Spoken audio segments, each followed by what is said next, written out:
Boxing Ego here. If you like this video, make sure you hit the like button and also subscribe to the channel and hit the bell icon on the top of your screen to get notified when the latest new content drops. What up, Fight World? It's your boy Ego, and I'm back with some more boxing. Make sure you smash the like button and subscribe to the channel for the latest greatest in boxing. Now, I would feel guilty if I didn't make this video about my man. Let's go, champ! Yeah, I said yeah. Shannon Briggs, man. What can I say about this dude? Shannon Briggs has made the heavyweight division fun. Like, even before, a while ago, the heavyweight division was pretty dormant and it was pretty boring, right? It was just the Klitschko's or bust. If you weren't a Klitschko, if your last name wasn't Klitschko, you were losing the fight. Tony Thompson, David Haye, whoever went against the Klitschko's, they end up losing. Derek Chisora, right? But now the heavyweight division is alive and well. And I gotta say, I gotta give some of that credit, not just to him, but to Shannon Briggs, because he's been doing this for a while. He was hunting Klitschko down. Wherever you eat, I eat. Yeah. Like, you know what I'm saying? And he was like, don't touch me, champ. He was doing all that, making these viral videos and having fun with this game. And I give him a lot of credit because at the end of the day, he was pretty forgotten about. Like, you know what I'm saying? Like, people don't remember. I know for a fact this new generation, not everybody, but there's a lot of people, they don't do their homework. Everything is at our fingertips. Tablets, phones, you know what I mean? Internet, Wi-Fi everywhere. So a lot of people, it's crazy because people of this generation, they have advantages in terms of how the information is passed that people, let's say in the 60s, clearly didn't have. They didn't have free Wi-Fi at Starbucks or McDonald's and things like that. They didn't even have internet probably, right? Their forms of communication were very limited. Not everyone had a home phone, let alone mobile phones, right? Things like that, hotspots and all this. And it's crazy because we have more technology now than we've ever had in past decades or centuries or whatnot, yet people still don't do their homework. All you have to do is Google Shannon Briggs or a boxing star or whatever, and then you can kind of do your homework and research that person. A lot of people don't know stuff. Like, they know Shannon Briggs now. They don't remember him being in the movie The Transporter with Jason Statham. They don't remember stuff like that. They don't remember that he was the last guy to fight George Foreman, and he retired Foreman. He beat Foreman, and then that was Foreman's last fight. You know what I'm saying? He beat him via decision. They don't remember he fought Lennox Lewis and stuff like that. So I gotta give props to Shannon Briggs because he really reinvented his career and kind of talked his way back into a title shot. He hasn't fought like top class competition, but he made noise, and somehow that's equated to him moving up the ranks. He kind of punked David Haye, went to his press conference, look at his hair, like, you know what I'm saying? And David Haye's like, can you pass a brain scan? He said he would fight him if Shannon Briggs fought on his undercard. He did that, he obliged, and he didn't give Briggs the shot. And then David Haye ends up getting stopped and losing in an upset fashion to a cruiserweight who got knocked out at light heavyweight in Tony Bellew. So you can't script this stuff, man. Boxing is crazy. And then now you look at it, Klitschko just got stopped by Anthony Joshua, who's friends with Briggs. And even post-fight, Anthony Joshua, they said, what do you have to say to your UK fans? First words out of Joshua's mouth, he said, let's go, champ. I got to give a shout out to my dude, Shannon Briggs. Keep doing your thing. You know what I'm saying? So Briggs is almost getting the last laugh. The guy he was terrorizing first, Vladimir Klitschko, just got stopped in a great fight.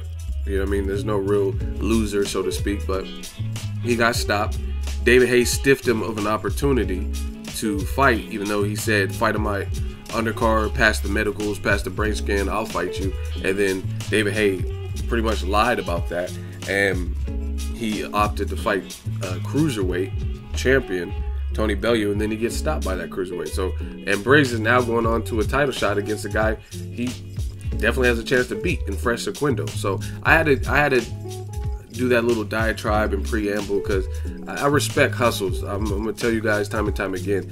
And this man, Shannon Briggs, he went from being an American champion to almost being irrelevant, and then reinventing himself, reinventing his career, and I gotta tip my hat to that. You know what I mean? It's pretty commendable. Like I said, I respect hustles, and he's a hustler, straight out of Brownsville or Brooklyn. I think he's from Brownsville, and I mean, he did it the Brooklyn way. He hustled his way back into and made his own lane. Kind of like Jay-Z. You look at Jay-Z and Dame Dash, listen to their story when they were coming up with Rockefeller. They were getting turned down by record labels, right?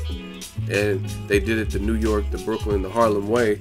And labels didn't want to sign Jay-Z, so they had enough money from pushing dope or whatever they were doing, and they funded that into their own music videos, into their own label, Rockefeller, and then the rest is history. Now, Jay-Z is ranking on the Forbes list as like top 3 hip-hop entrepreneurs on the Forbes list. You know what I mean? Him and Diddy and whoever else is. Drake's up there, but not like Dre. Dr. Dre, Diddy, and Jay-Z, I think, are probably the top spots.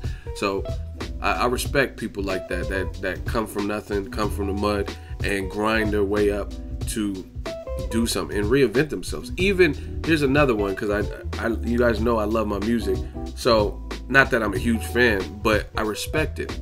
And see, this is me. I don't care if I really like somebody, like their music or stuff. If they did something that was commendable, I'll give them props for hustling.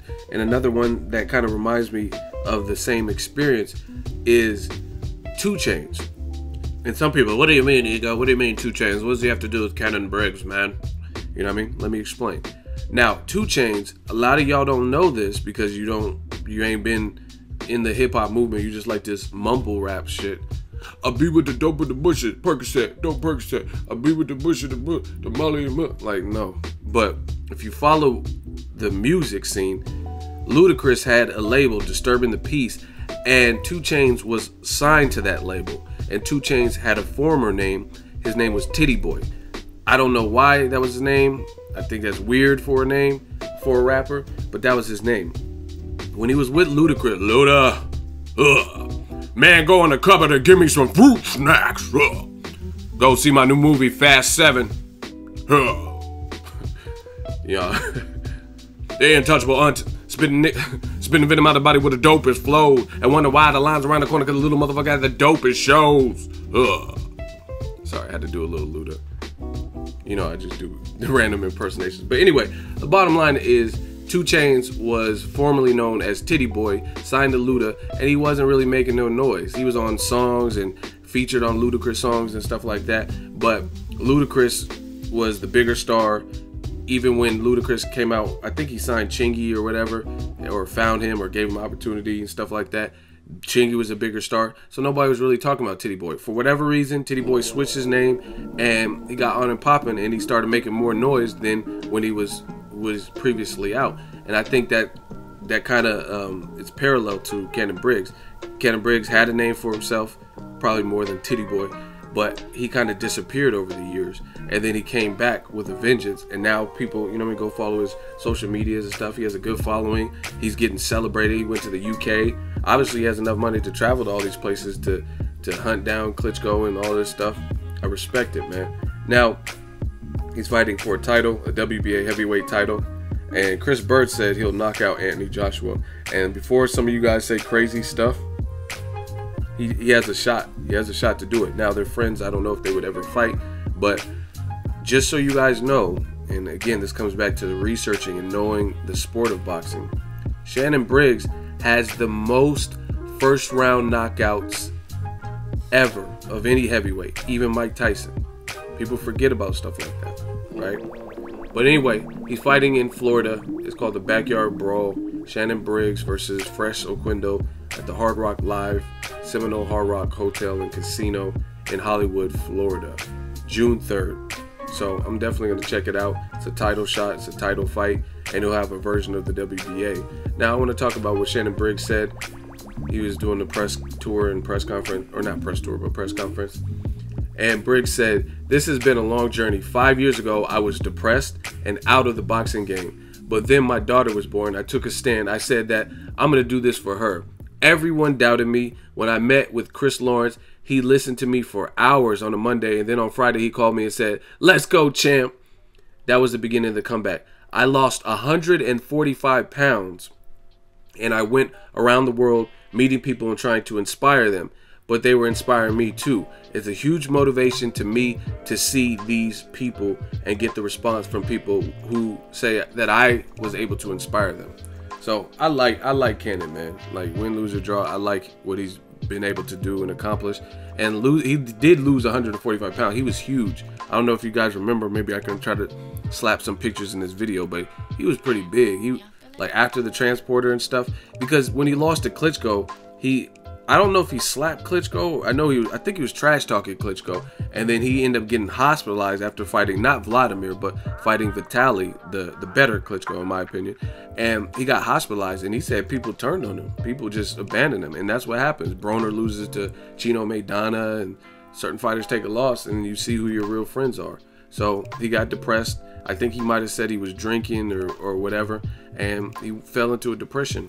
And I guess he had his daughter, and that kind of snapped him out of it. Let's go, champ. So, like I said, I respect hustles. I'm looking forward to the fight, and I had to do an updated video for you guys regarding the man Cannon. Drop it in the comment section. Make sure you share the video, like the video as always. Hate, comment, and subscribe. Till next video is Ego signing off. So if you enjoyed this video and want more content like this on the channel, you can show your appreciation by going to the PayPal donate button or the YouTube support button, and you can donate any amount that you feel is equivalent to the value of this video. Much more to come. Thank you guys for your support. Boxing Ego, the future of boxing.